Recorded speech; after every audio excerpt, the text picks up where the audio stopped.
Estamos viendo este ejercicio de democracia donde la congresista Eliana Ros-Lehtinen, pues a la subsecretaria de Estado le está haciendo preguntas concretas. Manuel Cuesta Morúa, portavoz del partido Arco Progresista y coordinador de Nuevo País, uno de los opositores más antiguos y dicen que más inteligente, ¿no? Dentro de Cuba.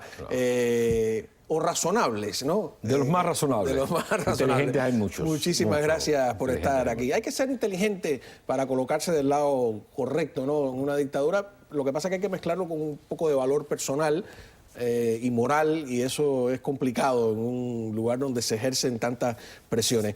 Primero que todo, muchísimas gracias por representarnos de alguna manera en un foro tan importante. Y lo que recogió la prensa específicamente acá, ayer, siempre un soundbite muy pequeño, decía Manuel Cuesta Morúa, dijo: yo creo que el proceso de normalización es inevitable, los dos países con sus altas y sus bajas van a llegar a restablecer sus relaciones diplomáticas y va a tener un proceso largo de negociación que, a mi modo de ver, abre el juego político, porque hasta este momento el juego político en Cuba estaba cerrado. Pero yo me imagino que dijiste más que eso, ¿no?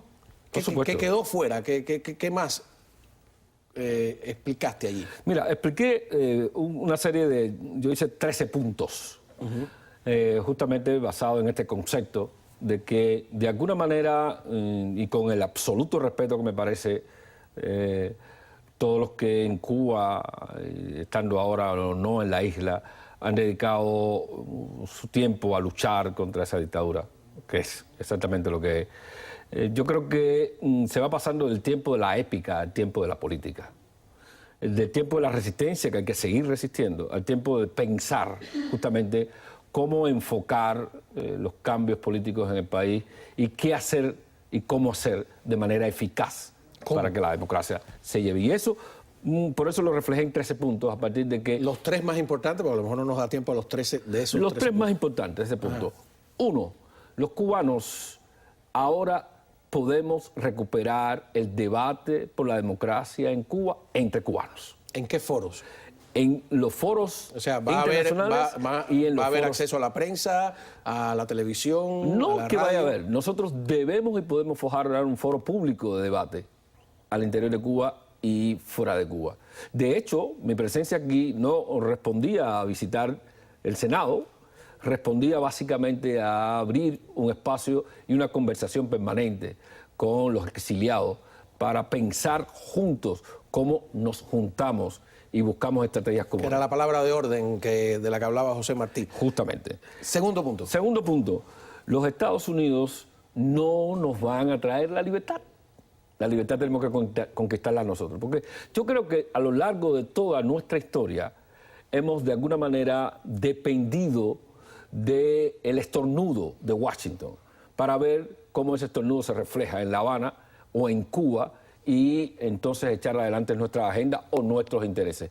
Eso se acaba de romper ahora y yo creo que ese es el beneficio fundamental de este cambio de política, más allá de la controversia que ha generado, una controversia que me parece importante. Y no puede ser peligroso que lo que esté pasando, que es lo que algunos sospechan, con todo el respeto que merece la administración, es que el enemigo ha encontrado un nuevo aliado en Washington y entonces estamos nosotros como opositores o como ciudadanos comunes y corrientes renunciando a un aliado tan poderoso como decía Maceo, ¿no? Pero puede ser, ¿no será un tanto suicida distanciarse de ese poder hegemónico, para llamarlo de alguna manera? Yo creo que no tiene que verse como una distancia, tiene que verse como un cambio de enfoque. La solidaridad del gobierno norteamericano, la solidaridad de la sociedad norteamericana, no creo que deba ponerse en juego. Todo lo contrario, yo creo que debe fortalecerse el apoyo, debe fortalecerse la legitimidad de los opositores y de la sociedad civil dentro de Cuba y también fuera de Cuba, y debe fortalecerse la solidaridad. De hecho, yo creo que ahora debe fortalecerse las dos vías. Si el gobierno norteamericano debe y quiere dialogar con el gobierno cubano, pues bueno, eso es un asunto, pero el gobierno norteamericano puede y debe seguir y fortalecer su diálogo con la sociedad civil, porque nosotros somos los que debemos definir justamente el destino de nuestro país. Yo creo que eso es un punto que ahora mismo da la sorpresa y yo creo que no el manejo más elegante por parte de la administración de todo el tema del restablecimiento de sus relaciones, yo creo que pasado el momento de la pasión debe empezar a prevalecer el momento de la razón y nosotros pensar en Hay un hecho concreto. Se movió una ficha, empezó el juego que estaba estancado y uno no puede empezar a darse cabezazos contra el hecho consumado. Hay un hecho consumado, justamente, ¿no? Ahora, eso está lleno de matices. ¿Cuál es el tercer punto? El tercer punto, y invito a los amigos a leer los otros 6 puntos. El tercer punto básico es que el gobierno norteamericano debe fortalecer la capacidad de comunicación de los cubanos entre sí mismos y de los cubanos con el mundo. Y eso puede hacerse. Y yo creo que eso es una opción que está a la orden del día, está sobre la mesa. Estamos hablando de tecnología, de teléfono. Yo creo que el empoderamiento de la sociedad cubana es básico para que la sociedad cubana empiece a ver justamente ¿Y tú qué crees que cosas eso del no lo mundo. sabe el gobierno cubano? Por supuesto lo sabe, pero hay cosas que son y inevitables. no va a tratar de impedirlo. Va a tratar de impedirlo. De hecho, el gobierno cubano no ha saludado la normalización de las relaciones diplomáticas con los Estados Unidos. Ajá, ¿qué piensas tú de eso? Yo pienso el que discurso de Raúl Castro, las aclaraciones hechas por Mariela, ¿no?, en este clan familiar, las aclaraciones hechas por la propia Josefina Vidal, donde se han enrocado ahí y dicen, bueno, no, esto, y han aclarado incluso a sus aliados internacionales que nada de esto significa que ellos, palabras de Raúl Castro, se van a mover 1 milímetro. Eso es justamente la construcción del discurso de la defensa. Eso implica justamente Mariela Castro diciendo aquí nada se va a mover.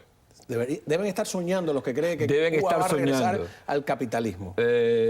Raúl Castro encareciendo la negociación en Costa Rica, diciendo que me tienen que devolver esto y esto.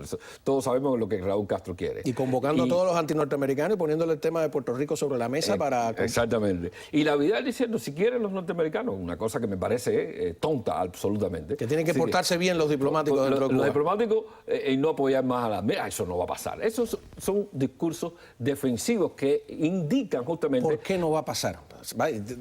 Dame la oportunidad de dudar. Y estábamos recordando, antes de empezar el programa, que hubo una época en la década de los 90, y tú fuiste protagonista y testigo, en que todo político que se respetara, que llegara a Cuba, tenía que reunirse con ustedes, que eran la oposición. Cuba empezó a apretar las tuercas y llegó un momento en que dijo, el que se reúna con la oposición, el gobierno no lo recibe. Y llegó un momento en que nadie se reunió con ustedes, hubo un silencio que se ha roto ahora, es un paso de avance. ¿Tú no crees que van de nuevo a ir? Yo pienso que van a hacer el apretando intento. las tuercas. Yo pienso que el gobierno va a hacer el intento, ya lo dijo, pero yo confío en que los Estados Unidos, que tienen en su ADN las libertades y la defensa de los derechos humanos, no van a aceptar eso de ninguna manera. Y pienso... Pero fíjate que lo interesante no es que lo acepte o no lo acepte Estados Unidos. Ahí estamos siendo un poco platistas. El tema es que lo acepte o no lo acepte el gobierno cubano. O sea, lo importante, ¿qué tú crees que es más importante? ¿Que se reúna el gobierno de Estados Unidos con el gobierno de Cuba o que se reúna el gobierno de Cuba con su oposición? Por supuesto, pero estamos hablando del cambio de política de los Estados Unidos. Y este es justamente esto que acabas de anunciar o de denunciar, es básicamente la premisa de la posición que defiendo. Lo importante es devolver el debate político y el debate por los derechos humanos al escenario real, que es ¿Y tú no crees Cuba? que esto ha hecho exactamente pero no piensas que ha hecho exactamente lo contrario? O sea, está vendiendo la idea al mundo de que el problema y la solución es entre el gobierno de Cuba y el gobierno de los Estados Unidos, cuando el verdadero problema es entre el gobierno de Cuba y su pueblo. Por supuesto. Entonces, está haciendo lo contrario. No, la reacción, el gobierno cubano siempre quiere devolver el conflicto a su, digamos, desavenencia histórica con los Estados Unidos. Justamente creo que lo que está haciendo los Estados Unidos es diciéndolo a los cubanos, eso es un asunto de ustedes. Resuelvan ustedes ese asunto. Yo simplemente tengo otros intereses, tengo otro enfoque y ustedes deben resolver. Y yo creo disculpa que yo ponga comparaciones. El otro día puse una que imité, que esto me parecía como los rides, estos de Disney World, donde tú te montas en una silla, ¿no? Y te crees que estás volando y que estás pasando, y que en realidad no te has movido, es el escenario alrededor tuyo el que se mueve, ¿no?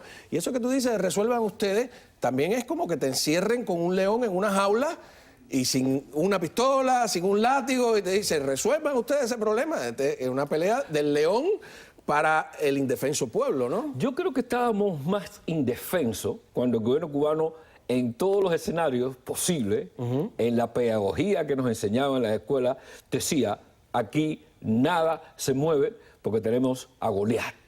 Eso era una manera que ha tenido el gobierno cubano para desarmar a los ciudadanos a la hora de debatir y luchar por sus propios derechos. Y no será, déjame seguir poniendo, a ver, un hombre inteligente hay que aprovecharlo, hay que ponerle tiros de esquina, ¿no? ¿No será que ellos han descubierto con esta relación con Venezuela que se puede tener relaciones comerciales, como las tiene maravillosamente Venezuela con Estados Unidos? Aquí esto está lleno de gasolineras chavistas, para decirlo de alguna manera, y relaciones diplomáticas, y seguir siendo antiimperialistas, y seguir siendo cada vez más radicales. O sea, se puede perfectamente con el dinero del enemigo hacer el antiimperialismo.